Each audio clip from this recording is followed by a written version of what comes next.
There we go. So it was a very funny little house in a way, but in its own way it was a rather attractive house. My dad gave it a coat of paint on the outside and inside both. And they planted flowers on the outside, and before long we had a big vegetable garden. There was an arch over the front door, and my dad had planted honeysuckle, and the honeysuckle grew over it, and it was very pretty. So who was he working for at that time? I've forgotten. He wasn't working for anyone. No one was working at that time. It was a terribly hard time to get a job. So what my father would do would be he went all around the town. He had been trained as a barber, and he would go to barber shops and offer to fill in for the barbers if they wanted to have a day off. He would go to the city and ask if there were any jobs cleaning anywhere. He went from door to door in the town, volunteered to clean house. He would clean gardens. He did everything you could think of. He had already sold this car, and so we didn't have a car. And so he did anything that he could think of to earn money. And we ate pretty much out of our garden. And that always reminds me of a time long after that when I was grown and had moved from Pennsylvania back to the Northwest, and had gone to pick up my mother. It was after my dad had died. I'd gone down to Mill City and picked my mother up, and we were driving along one of the back roads, and there was a big field of blackberries, and there were a whole bunch of kids and so on out there with pans picking, and I said, "Oh, isn't that sweet, Mother?" I said, "Look over there and see all the kids picking blackberries." And she glanced at them and then looked straight ahead. I said, "Well, gee, Mom, don't you remember? It was a real treat for us. If we went out and picked the blackberries, then you would make us blackberry dumplings, which really is one of the best treats in the whole world." She gave me this funny look out of the corner of her eye, and I asked, "What's that about?" And she said, "Well, I suppose it's okay to tell you now." But she said, "The reason that you went out and picked blackberries, and it was because I had nothing else for you to eat in the house except some flour and what have you. So I would make blackberry dumplings with flour and baking powder and what have you, and put the dumplings into the stewed blackberries, and that's what you had for supper." And I said, "See, I thought it was a treat." And she said, "No, it wasn't a treat. It was all there was in the house to eat." So, your perception of things depends on where you are in life. No getting away from it. But yeah. So how long did you live in Hawthorne? Well, we lived in the house on 132nd Street.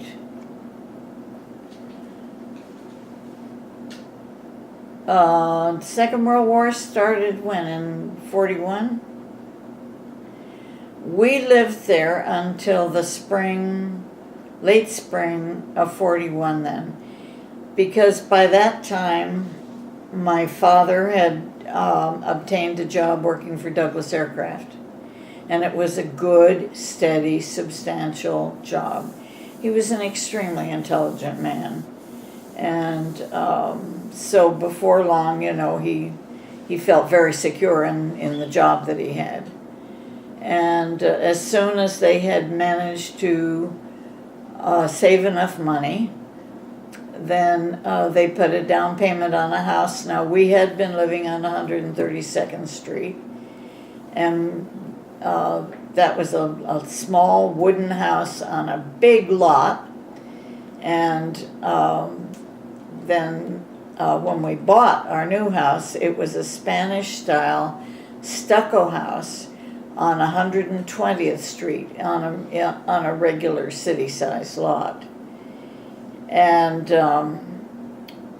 they were very, very pleased to get into a more modern house, you know, that had a front porch and a living room and a dining area and a nice, great big kitchen. And the only problem was that it only had 2 bedrooms. And when we first moved in there, my brother and I shared a bedroom. You had bunk beds, right? You know, I don't remember that they were bunk beds. They probably were, because we had had bunk beds in the other house. Which is the house that you smashed Uncle Bud's pail? Oh, well, that was when we still lived on 132nd Street. And the bunk beds had slats. But what he would do is he would find something, a stick or something, and he would poke up through the slats and poke at me sometimes. And it had been, I don't think it actually was his birthday, but it must have been very, very shortly after his birthday. And he was doing that, and he had a brand new pail, which he really liked. You know, in those days, children's toys were very precious, actually. And they had bought him a sand pail, complete with shovel and rake and everything for his birthday. So it must have been probably late August, early September.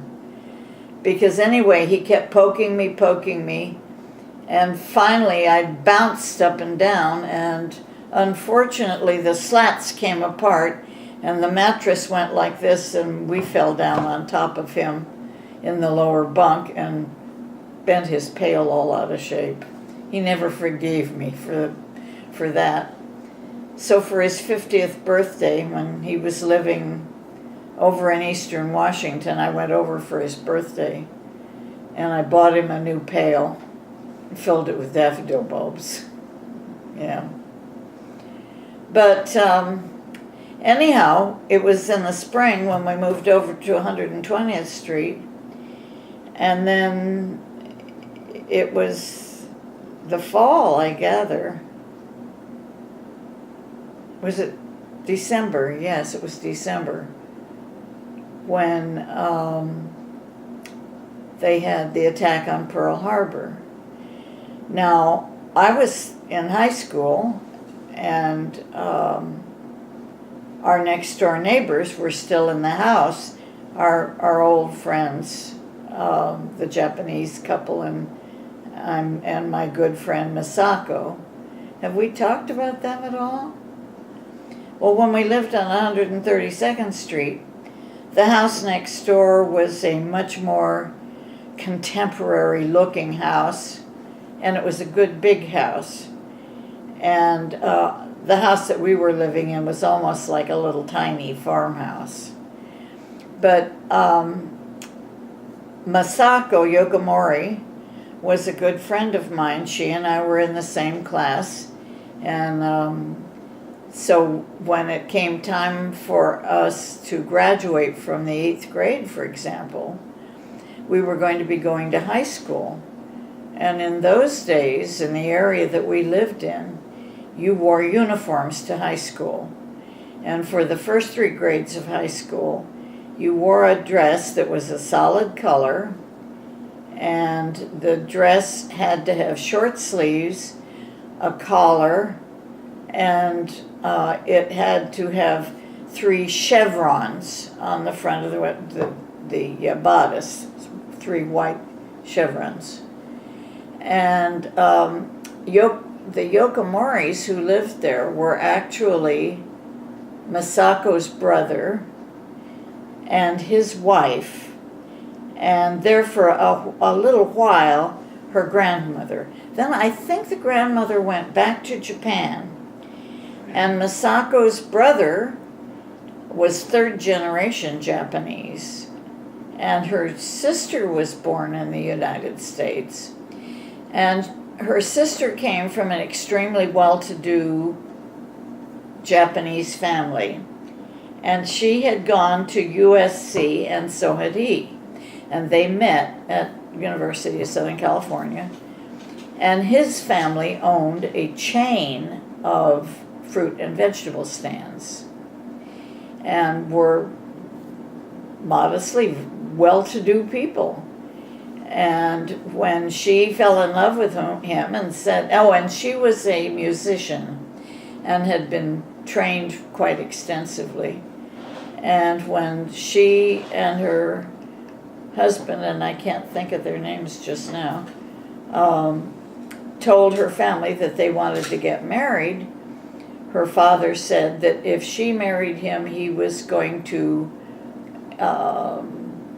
essentially excommunicate her from their family. He would never mention her again, and he would consider her dead to the family. And they went ahead and got married anyway, and they had an absolutely darling baby boy. And they used to come over and have tea with us, and it was always so pleasant, because we would all be sitting there having tea, and my dad would put his hand over, and the first thing that they knew, he would grab the baby and have the baby sitting on his lap and start feeding the baby tea out of his teacup. And his mother would laugh and say, oh, Larry, he's too young for tea. And my dad would just laugh at them and say, no, he's not. He's going to be a big boy. We have to get him started on tea early so he'll appreciate it, and so on. But the Yokomoris were a lovely, lovely family. They're marvelous people. And when my dad finally got the job with Douglas, and I have no idea how much time ahead of time he had that job, it was over basically on the same grounds where LAX is now. And LAX was still fairly small at that time. And as soon as he and my mom had managed to save enough money, they bought a house on 120th Street. And we moved over there. And I would still see Masako at school and what have you. On December 7th, my mother and I were in Inglewood. It was a Sunday. And we were at our church in Inglewood. When we came out of church, suddenly there were all of these horns and sirens and everything going off. And someone ran up to us as we came out of church and said there has been an attack on Pearl Harbor. So when we got home, we listened to radio to hear exactly what had happened and what have you, and everyone was just absolutely, it was a tremendous furor. And after a few days, that was Sunday, and I think it was the following weekend, my father suddenly thought, I hear they've been picking up some of the Japanese and sending them to concentration camps. He said, I think I'd better go over and check up, make sure the Yokomoris are okay. And when he came back, he practically was crying. He said, when I got there, the front door was open. The house is still full of their belongings. And he said, there is no one there. And they told me, the neighbors told me, that the government agents had come in the middle of the night and taken them away. And you never heard from them again? Never heard from them again. My father heard from Masako many years later, when she sent my mother and dad a letter asking if they could please write her a letter of reference and as a proof that she was an American, not somebody brought in from Japan, that they would know that she'd been born in the United States and was a United States citizen. And the letter was, and she put in a return envelope, and it was addressed to somewhere in Iowa.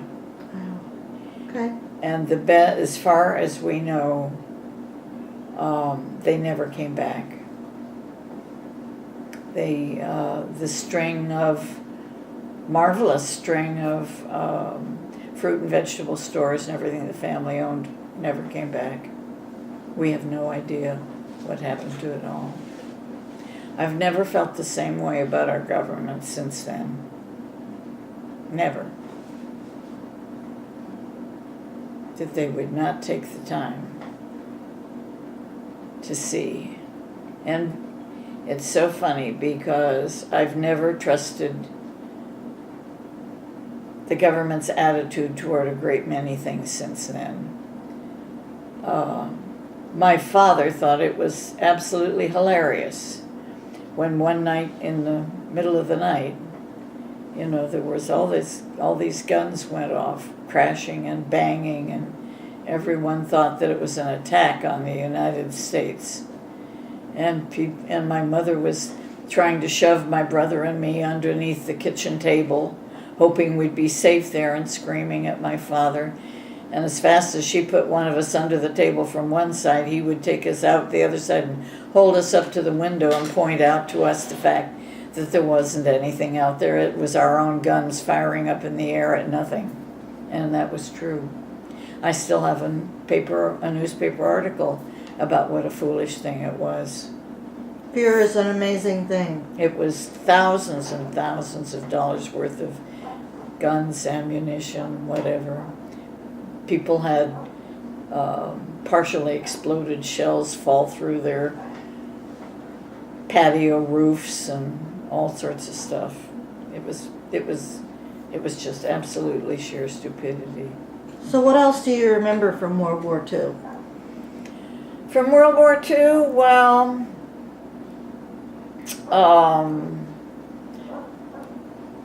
I had been singing in the choir at church, and I was taking singing lessons from Bunola Kay. And I can't remember now how I was approached. Maybe it was through my singing teacher. But I was asked if I wouldn't like to go out to some of the camps and sing for the soldiers. So that's exactly what I did. My mother got me a couple of very pretty dresses. And I went, I would wait in these, it's sort of like a van, I guess, an army van would pull up in front of our house, and they would come in and escort me out to the van, and I sang at a number of different army camps. And we had a pianist, a very nice young man. He had very poor vision and what have you, and bless his heart, even though some of the fellows in the audience, there was always a few of them that would yell at him and say, "What the hell are you doing up there? Why aren't you down here with us?" And the poor guy, what was he supposed to say? But anyway, so I sang as a soloist. I had a number of songs. Some of them I repeated, and my singing teacher usually found a couple of new ones for me. I can still think of that one that goes, "I Cried for You," and was one that they all liked for some reason. "Don't Sit Under the Apple Tree" was another one. And then after a while, I was singing with a group at school, also at the high school. And they said, "Well, gee, wouldn't it be possible for us to come too?" So I asked and found out, and I formed them into a trio, and so we all used to go out and sing for the different camps. It was very pleasant, Made you feel as though you were doing something that was useful. And my mother and all of her friends did all kinds of things. I mean, they sewed and wrapped blankets and did all kinds of stuff, and were volunteers in different ways. And they also sent boxes to England and so on, because they were all English. So all of my parents' friends were of English derivation.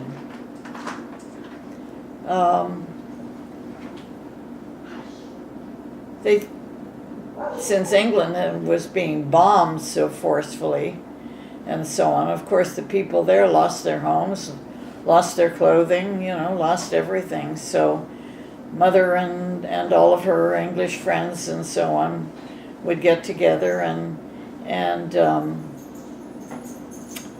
there was the British Empire Service League, and so they used to bring a tremendous amount of stuff and mail it all out in these great big packages and send it to England. That's all right. The doggies are here. That's okay. We don't care.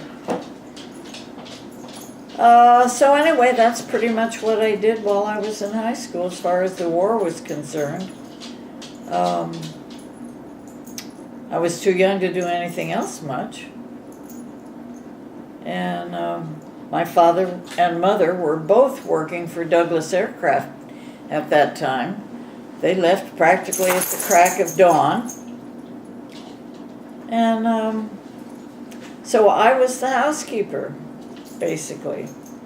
On Saturdays I cleaned house, and after school, the first of the month, I went around with a huge wad of money that my parents gave me and paid all the bills and what have you. And my brother wanted to be a Cub Scout, and so my mother signed up for it in her name. But then again, she couldn't be home because she was at work. So guess who got to have the Cub Scouts in our backyard, and I was the one that had to make sure that they had cupcakes or something to eat and what have you.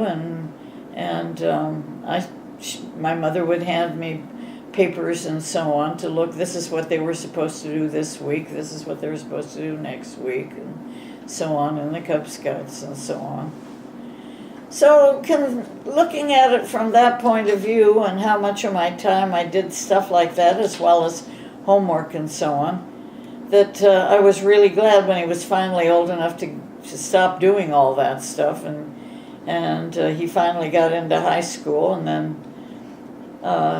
considering the fact that his whole childhood he had been so feeble, he was always needing care of one sort or another. And my mother spent so much of her time catering to him. Now all of a sudden he started high school and whoop-de-doo, now he was on the football team. And, he just, it was just a massive change and what have you. And I don't know how much of it was true one way or the other. I don't know what reminded me of it, but he when he was about a junior in high school, I think, somehow or another he got a car. I don't know how it was that he got a car. I never even got driving lessons. But he got a car, and he was doing something to his car, and he had jacked it up and hadn't put safety blocks under. And he was he'd taken the two rear wheels, I think they were, off. And he was under the car, flat on his back, when the car fell off the jacks and fell across his chest. And my mother was in the kitchen. I was not there by this time. I was away in school. But my mother was at the kitchen window, and she heard him screaming.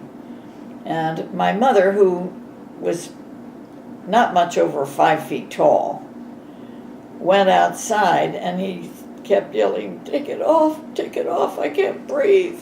And my little bitty mother lifted the back of the car and let my brother squirm his way out from the underneath. And I could not imagine my mother lifting a car like she did that day, but she did. Which is proof of the fact that you probably hear once in a while that your body can do tremendous things when it's called upon to do them in an emergency. And that's certainly what happened that day. When I graduated from high school, I sang at graduation. I've never forgotten my graduation. In those days, you wore long stockings and a garter belt to hold your stockings up. And as I was almost ready to step out on the stage, my garter belt broke and started to fall down. And somehow or another, I managed to gather my graduation gown around me and went to the microphone and managed to sing my last song in high school.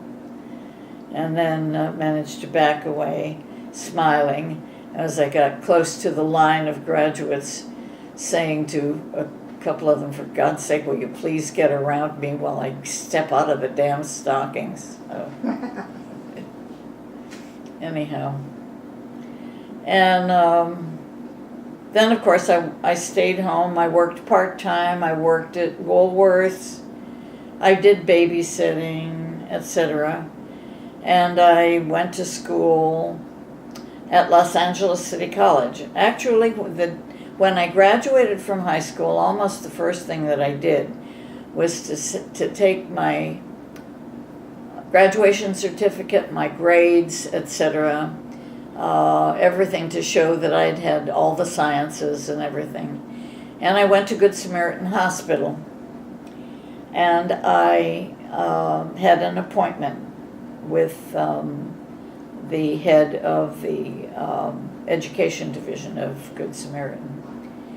And when I went in and sat down and I gave her all of my papers and said that I would like to apply to the School of Nursing, she looked at them all and had a very strange expression on her face. And she said, "Oh, my dear, I can't accept you." And I pointed out that I had an extremely good record, that they used numerical rating in those days. They didn't use the ABC rating. And I had almost as high a rating as you could get. Everything except algebra. But anyway, she looked at them and said, "Yes, I see that, my dear." And I said, "Well, then why could you not possibly accept me?" And she gave this big sigh, and she reached across and took my hand between hers and said, "My dear, at this point, you have to be 21 before you can be a licensed nurse in the state of California. You are now barely 16. What would you do at the end of 3 years of training if you couldn't be a registered nurse?" She said, "So I'm going to tell you something. Los Angeles City College has a pre-nursing program. And if you graduate from that pre-nursing program, you will be accepted at a higher level school of nursing. And when you graduate from that school of nursing, you will have a baccalaureate degree in science and nursing. And you will be able to get an excellent job. You will not just have a job changing bedpans and so on. You will have your choice of what kind of nursing you want to do. Public health, pediatrics, teaching." She said, "You will have a big choice." And she said, "So go to the Los Angeles City College and find out what you will need to get into their nursing program." She said, "Now the other choice you have is to go straight over to UCLA and get into their 4-year school of nursing." She said, which is the same basic thing, but it's all within UCLA. Well, I had friends that were going to UCLA. But in order to get to UCLA, I would have had to travel on the streetcars and so on, and buses, darn near half a day. I didn't have a car. I didn't drive. So it was really, I went out to UCLA once and talked to them, came to the conclusion that it was just an impossibility, a physical impossibility. They were perfectly willing to take me. But oddly enough, I'd still have only been 20 when I graduated. So I went back to the other college in LA Community College, and applied and got into their pre-nursing program, and I've never been sorry that I did. Took the streetcar every day, and had a couple of small jobs, and graduated from there in 1945, and applied to the University of California School of Nursing, which was in San Francisco. Well, that was fine, except that in those days, it was after the war. The war was now over. And they were going to go back to charging. All during the war, the government had subsidized nurses that were going to school, pre-nurses that were going to school. And they sent me a letter saying that the subsidization was over, and that my fees would be X and X and X, and it was so much money that I did not have that much money to start right away. So I wrote back to them and said, could they please put my application on hold, and that I would like to be admitted for the following year. And had already taken a job working in a preschool school. And I had worked there part-time before, and now I had taken it as a full-time job. And regular school had already started. Day after Labor Day. Just go ahead and stop it if you want to. And I was already working there. And actually, it was funny. I got a registered letter saying the government had changed its mind and that the School of Nursing was being allowed to admit one more class because due to the stress on the country from the war, nurses were greatly needed, and there were not enough nurses anywhere still, even the ones that came home that had been in the service. And so the government was going to underwrite nursing education for one more 6-month period for new nurses, and would carry them through until graduation. So if I answered immediately and was ready to be in San Francisco at the School of Nursing by October 13th, that I would be admitted at this year, and that's exactly what happened. It was really funny because we were still having rationing, and they sent me a list of things which I had to have in order to comply with all their requirements.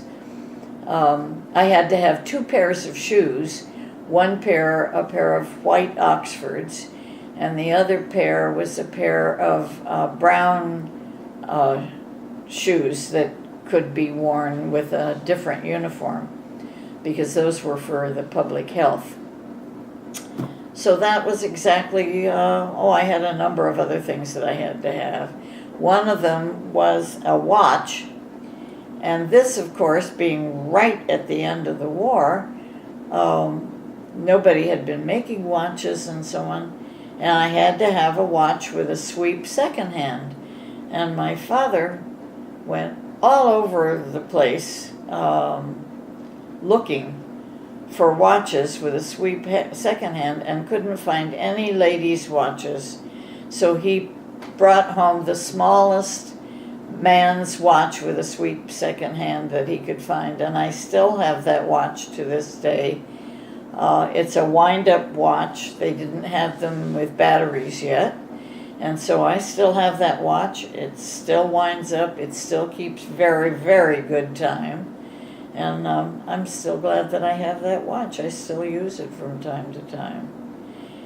So when a few days before October 13th, my parents helped me get all my things into my suitcase and took me to the train, and I took the train all the way up to San Francisco, and then paid for a cab to take me out to the University of California Hospital, and got there and was assigned to a room and a roommate, and that's where I spent the next few years, and till I graduated in 1948. And I don't know where Helen's disappeared to, but I don't know how much more of this she wants today, so blather, blather, blather.